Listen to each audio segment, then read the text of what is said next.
Hey everybody, hope you're all doing well. My name is Steven and this is the Storytime channel. First things first, I do a giveaway every single week, so if you're interested in entering, I'll tell you later on in the video how to enter. But today we have some malicious compliance stories, and our first story of the day is by LebenTheGreat.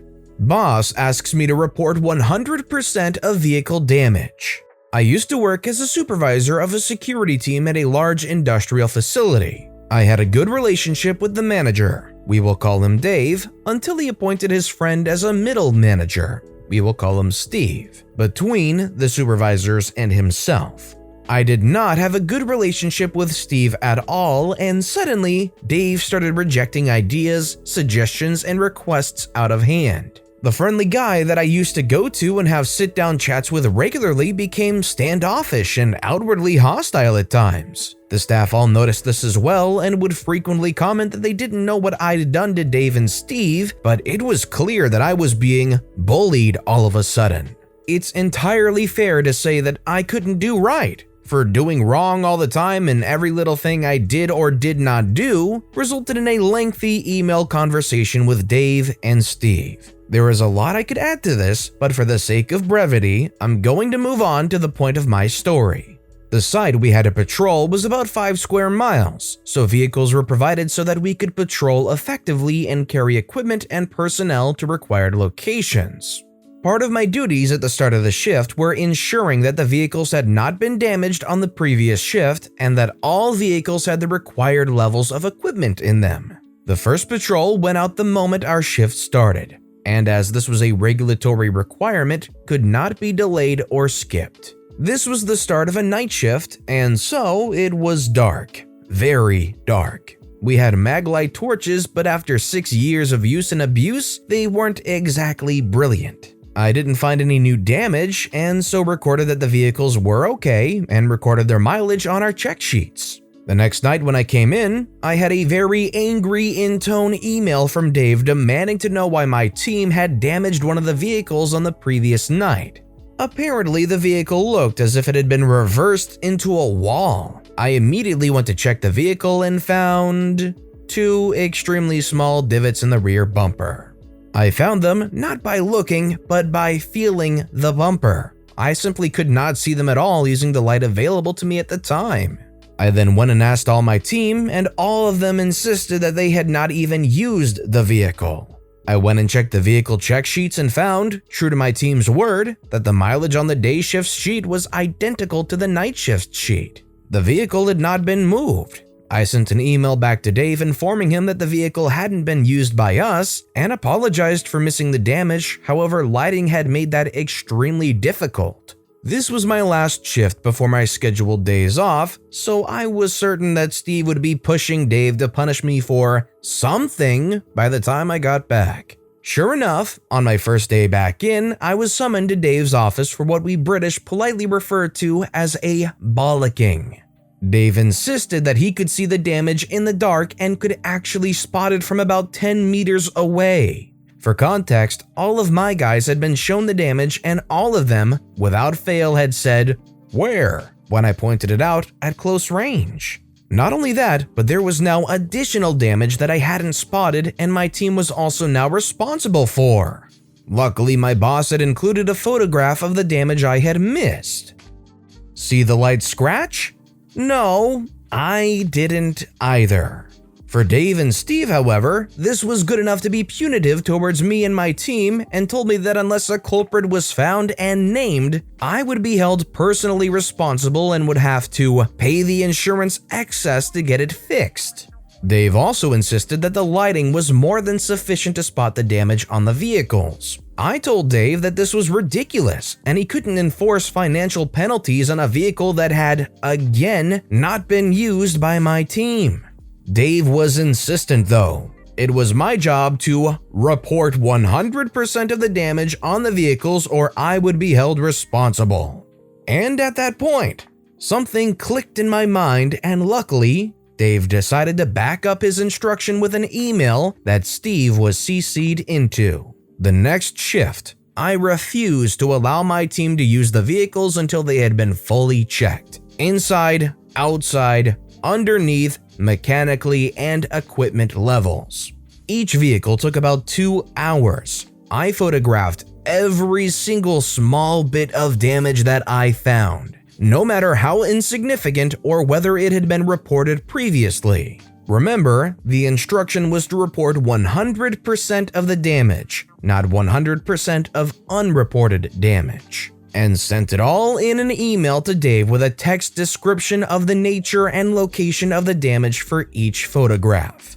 There were 162 photographs in total. The first patrol could not be skipped, and so I had to send out one of my officers on foot to patrol the site. This meant that the site patrol took nearly 3 hours, and he was not available to fulfill other duties afterwards. It's worth noting at this point that my team were also seeing this as a direct attack on them rather than just me, so they were fully supportive of the measures I was taking. This resulted in the site shift manager demanding answers, to which I was able to tell the shift manager of Dave's instructions and why I was having to send officers out on foot. I had, and still do have, a great relationship with all of the site shift managers, and so, while he was frustrated, he understood the predicament I had been put in, especially when the instructions were shown to him in black and white. This resulted in a financial penalty for my company. Dave was off the next day, so I did the exact same thing again with the exact same amount of photographs, but all taken on a fresh inspection. The night shift after, I came to work to find Dave waiting in the office for me. I was allowed to finish my handover with the off-going supervisor before Dave shut the door and refused to let me leave before he had discussed why he received multiple emails, over 800 megabytes in total. I didn't compress or reduce the size of the photos, and how the company had received a financial penalty and the regulatory body were coming to speak to him.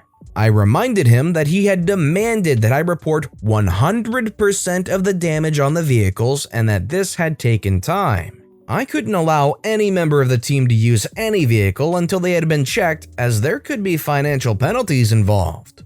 Dave frustratedly pointed out that many of the pics were too dark to see anything anyway, and so most of the photographs were pointless. I apologized for the lighting, but pointed out that the said lighting was more than sufficient to spot any damage, and so he should be able to easily see the damage I had reported. Dave insisted that I had deliberately misinterpreted his instructions, and he would be taking it to a disciplinary. I informed him that this was no problem. If he could just let me know the time and date, I would inform my union rep, who had been fully appraised of the situation and was 100% behind my suggestion that I report every single tiny bit of damage on the vehicles.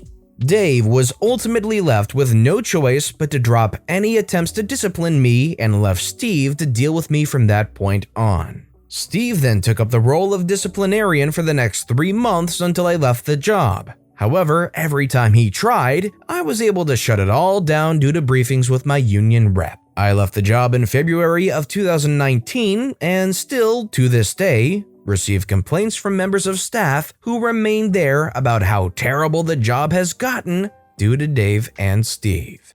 Unions.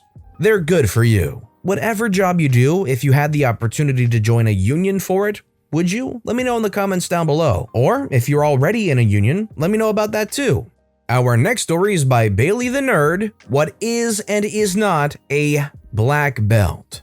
Several years ago, I worked for the best, mediocre, company to buy electronics from. I am a simple man, and I care very little for how I dress. The only thing I ask is that I'm allowed at least a tiny bit of personal expression. Background. I worked in the mobile/cellular department for 3 years. I had already had a couple years experience at a certain shack full of radios and was the local cellular guru. I had trained everybody in my department and was the regular go-to man for a certain squad of geeks when it came to anything that touched a cellular network. Managers came and went, assistant managers came and went, until Emily. Emily was about my age, young, and came in with a mindset that she was a go-getter and knew all about everything cellular. On several occasions, coworkers came to me instead of her for questions. I had to fix a few of her mistakes, and she'd argue with me on processes that I tweaked because they didn't work otherwise. It was at this point that she, a die-hard rules girl, had decided that she hated me. So she began nitpicking my wardrobe. First, it was my boots. I like work boots, they have ankle support, and she had taken away our ability to sit during the day. So I needed comfy shoes. They were not dress code as they were not black. Okay, well, that's fine. I switched to black shoes, occasionally forgetting whenever she had a day off. Then she committed a grievous sin. She attacked my belt. Belts were required by the dress code, and they were required to be black belts. My belt was a black belt with Deadpool logos all around it because I'm a die-hard Marvel fan. Emily said, "I'm giving you a warning about that belt. Dress code says that you need to wear a black belt to work." I say, "It is a black belt, it's just got a logo around it." "Well, it needs to be all black." Nowhere in the dress code does it say that. It technically says it's up to the GM's decision. Besides, what about coworkers 1 through 5 who all wear patterned belts? "This is my decision and I say you need a black belt." So, of course, I go ask every other manager in the store. Not a single one of them cares, especially because we live in an extremely liberal city where personal expression tends to be taken to extremes. I finally ask the GM. He's shocked that he has to answer such an asinine and pointless question and indicates that he doesn't care. I helpfully mention this to Emily, to which she responds, "Well, I spoke to GM, and while he doesn't care personally, he said he'd leave the decision up to me, unless you want to go to corporate about it." Well, she knows that corporate is a sluggish and useless entity, so she leaves me there smugly glowing over my perceived defeat. I do believe you've all waited long enough for my malicious compliance. So, while corporate is a slow and useless entity, parts of it are actually surprisingly useful. As it just so happened, our store had been selected as the model store for the upcoming Black Friday holiday. Weeks of planning and reorganizing and laying out all got crammed into one stress-filled week, as corporate was going to visit. Now, I cannot even begin imagining giving a crap who the vice president of whatever giant company I'm working for is. There are so many layers between me and them that there isn't any situation in which I could imagine myself caring about this person who gets paid to sit on their butt while plebs like me do all the work. Unless you're someone who believes that their entire future lays in that company. Unless you're someone with that weird obsessive ambition to move into management in retail as a life goal. Unless you're someone like Emily. The fateful day comes and everything is going just as scheduled. I'm wearing my Deadpool belt that I've already been written up for 3 times, watching as this supposedly very important person rolls into the building. Immediately, he's swarmed by every worker with an even mildly brown nose. Now, before this, I had been getting death glares from Emily like crazy. She knows I'm up to something and has already promised to write me up again once the vice president has left. Midway through their lap dance around the store, they're right in front of my section. That's when I take Emily's advice to heart. I walk up to the crowd of managers, elbow my way through to the vice president, and ask, "Hey, Mr. VP, do you mind if I ask you a brief question?" Now, keep in mind, this man is looking at me as if a rat or other such vermin, pleb, has attempted to communicate with him. This is not someone who can really remember the last time he's been addressed by a commoner such as myself. Go ahead. So lately, I've had some disagreements with Emily. I point at her about the dress code with the belt. Dress code says to wear black belts, but doesn't specify entirely black belts. Being as my belt is primarily black and adds a little personality to my uniform, I believe it to be fine for me to wear. But despite agreement from all other managers here, Emily insists on writing me up for wearing it. What's your opinion on the matter? The VP glares at me and Emily. I don't care. Seems fine to me. Thank you. I leave the group. Emily's face is red enough that my colorblind bud can see it, and the other managers sigh and forge on with the tour. Yes, I got a talking to by the GM, but at that point he couldn't afford to lose anyone pre-Black Friday, and the issue got forgotten after the insanity of the holiday. From that point on, I was allowed to wear my belt. Honestly, I would think that wearing a black belt that's enhanced by a Deadpool logo is kind of like a plus for a Best Buy employee. I think it would make them look more personable and kind of somebody that just seems naturally in the right element for a Best Buy type store. I don't know, is that weird? So quickly now, I just want to explain how to enter the giveaway. The way it works is I take every video that was uploaded in a given week, find one random comment that was relevant to the stories in that video, and I give them an Amazon gift card. It's that simple. So all you want to do to have the best chances to win is to leave a comment relevant to the video in some form on every video this week. That's all you have to do, and best of luck. And also, if you could like the videos too, that would help more than you could possibly imagine. And our final story of the day is by Freshouttapatience. My boss wanted me to dress for him. This was years ago, but it still makes me giggle. When I was 19, I got my first real office job. We weren't customer facing, so everyone dressed really casually. Jeans, tennis shoes, t-shirts. One day, my boss called me in to talk about dress code. He said that he'd like his assistant to wear business attire like they do at the corporate office. I asked what that is, and he said like little dresses with jackets. I felt icky, but I didn't fully understand why for years. That night, my boyfriend, now my husband, took me to the store and I bought 5 outfits that exactly matched my boss's attire. Old man jeans, cotton button-up shirts, and loafers. That's what I wore until I left the company. He couldn't say a darn thing, and he never talked to me about dress code again. I now realize that it ruined his little fantasy, and it makes me proud of my young self.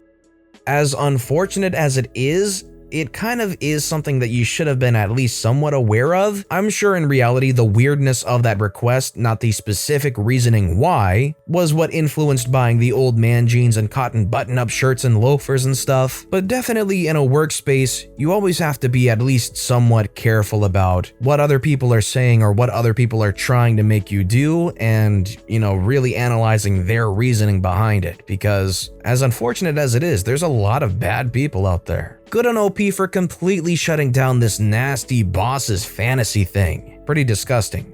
But with that being said, that's all the time we have for today. So which of these stories was your favorite and why? Let me know in the comments down below. But besides that, if you enjoyed the video, please consider liking and subscribing and turn notifications on if you haven't so you'll never miss an upcoming video. Any little thing that you do helps the channel grow so much more. Whether it's commenting, subscribing, or just watching the video, thank you all so very much for supporting me right here on the Storytime channel. I hope you all have a wonderful day, and I'll see you all next time right here on the Storytime channel.